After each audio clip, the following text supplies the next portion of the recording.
Hi everyone, in this video we are going to look at something called responsive design. What is it? It means that basically I've got this essential graphics group here, there's a bunch of different things and they're all kind of connected to each other through this thing called responsive design position. It means what we're going to rig up is when I change the name, Carol is now called Jones.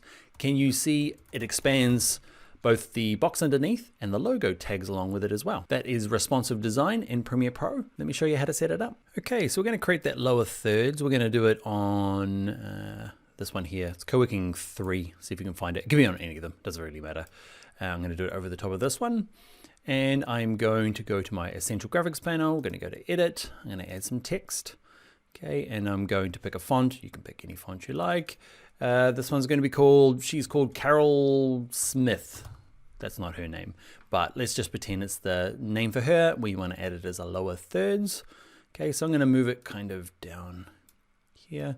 I'm going to make it right aligned. Can you see with the text? Just so that, you know, because we're going to reuse this. When it goes to the next person with the longer name, it's going to kind of push out from that side. So get it into the right position. So we're kind of like there. Enough room for our line underneath, and keeping away from the safe areas here. So that's going to be it. So I can just add a background, just so you know. You can add a background color, and that is the easiest way to do that because it actually expands with it. Okay, but that's not what I want to do in this case. Okay, so I don't want a background graphic. I want the little line that appears underneath, okay, that expands with it. So to do that, let's create the box. So I'm going to make sure the clip is selected here. Let's go to new, okay, with a little new one. Let's click on rectangle. Let's give it a name. Let's call this one underline. Okay, and let's shape it. Okay, you can, with it selected, do it here with scale. You can say unlink you and play with the height and width, or probably easier is just to actually, with your selection tool, click on it and just kind of drag it. Doesn't matter which way you do that. So I'm going to drag it so it's kind of lined up with it.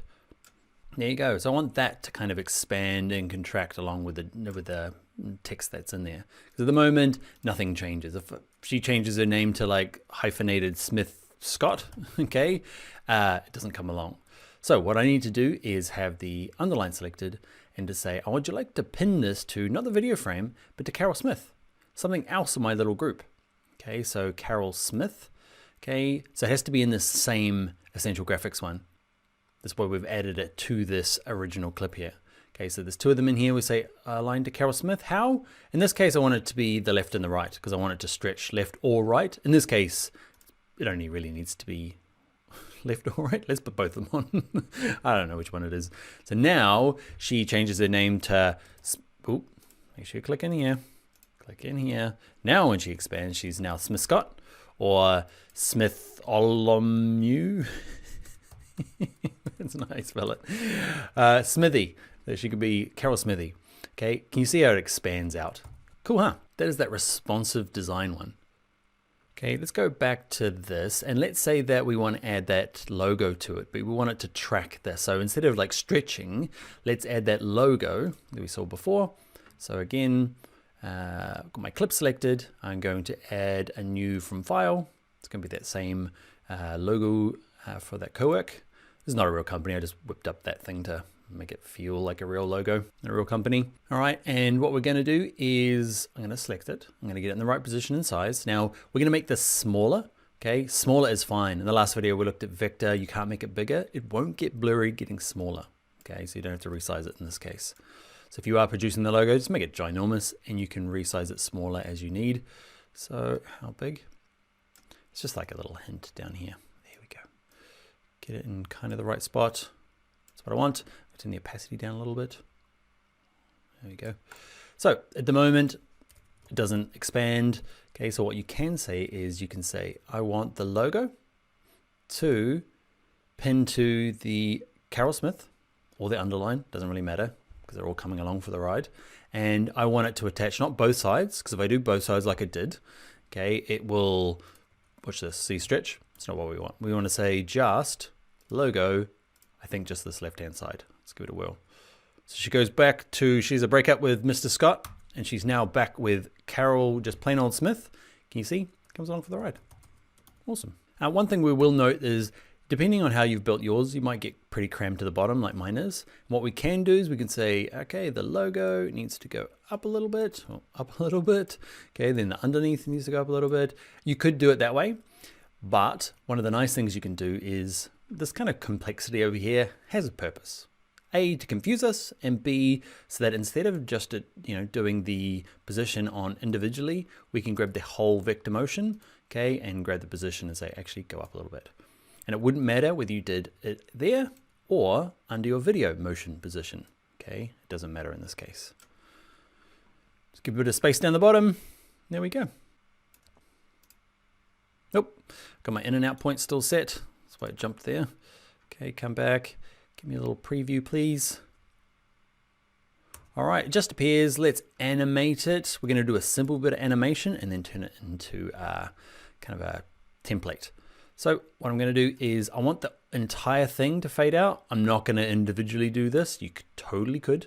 We've already done bits of animation on individual parts. So what I'm going to say is this whole clip, and remember, vector motion doesn't have opacity. We've learned that altogether. Okay, but under video, okay, under opacity, I'm right at the beginning. I'm going to say opacity on, set it to 0, come along a little bit and get it to pop up. And then before it finishes at the end, that seems good enough. I'm going to set another keyframe, okay, by hitting this little dial here. Okay, set keyframe. I'm not going to change it from 100% because I want it from 100 and stay 100 the whole time. But just at the last part here,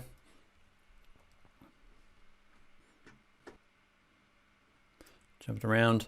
Okay, I want to set it to 0. So it's kind of like this bridge kind of goes up, stays at 100, goes down. All right, let's have a little preview.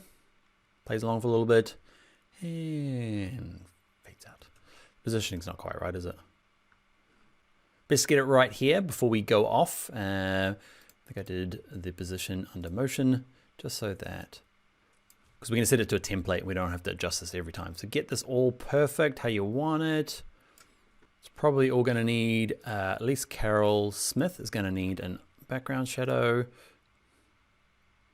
Probably not that extreme. And Cowick is probably a little bit washed out for what we need.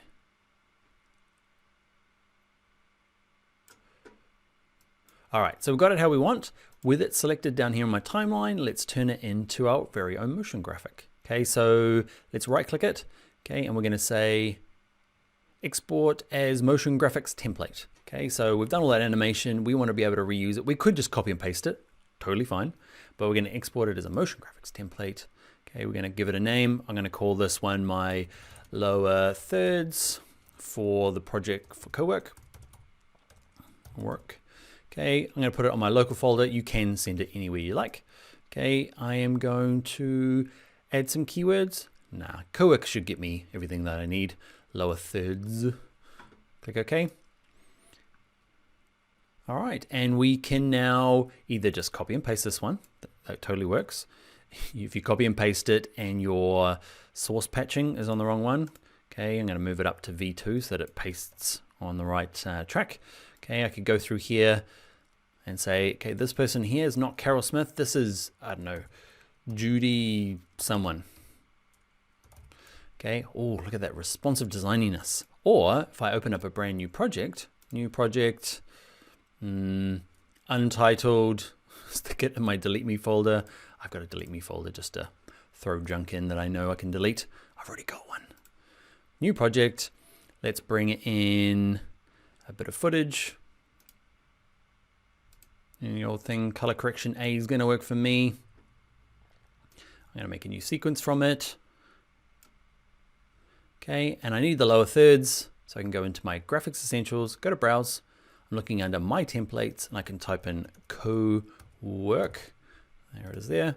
There it is there. I can dump it in and say, cool, I can use this on this new project. Rather than trying to find the old one, open it up, copy and paste it. Okay, you've now got this to use forever. And it's all expandy. And you can go in through and switch the logo, turn it off. You've got that full control. And can you see now how sometimes when you're downloading, you're going to browse and you're looking at Adobe stock. Remember, some of them were editable fully and some of them weren't. It's because some of them were made like we just did, and some of them were made in another program like After Effects. All right, so that's responsive design in Premiere Pro. Pretty sweet little addition to the Essential Graphics panel. Let's get into the next video.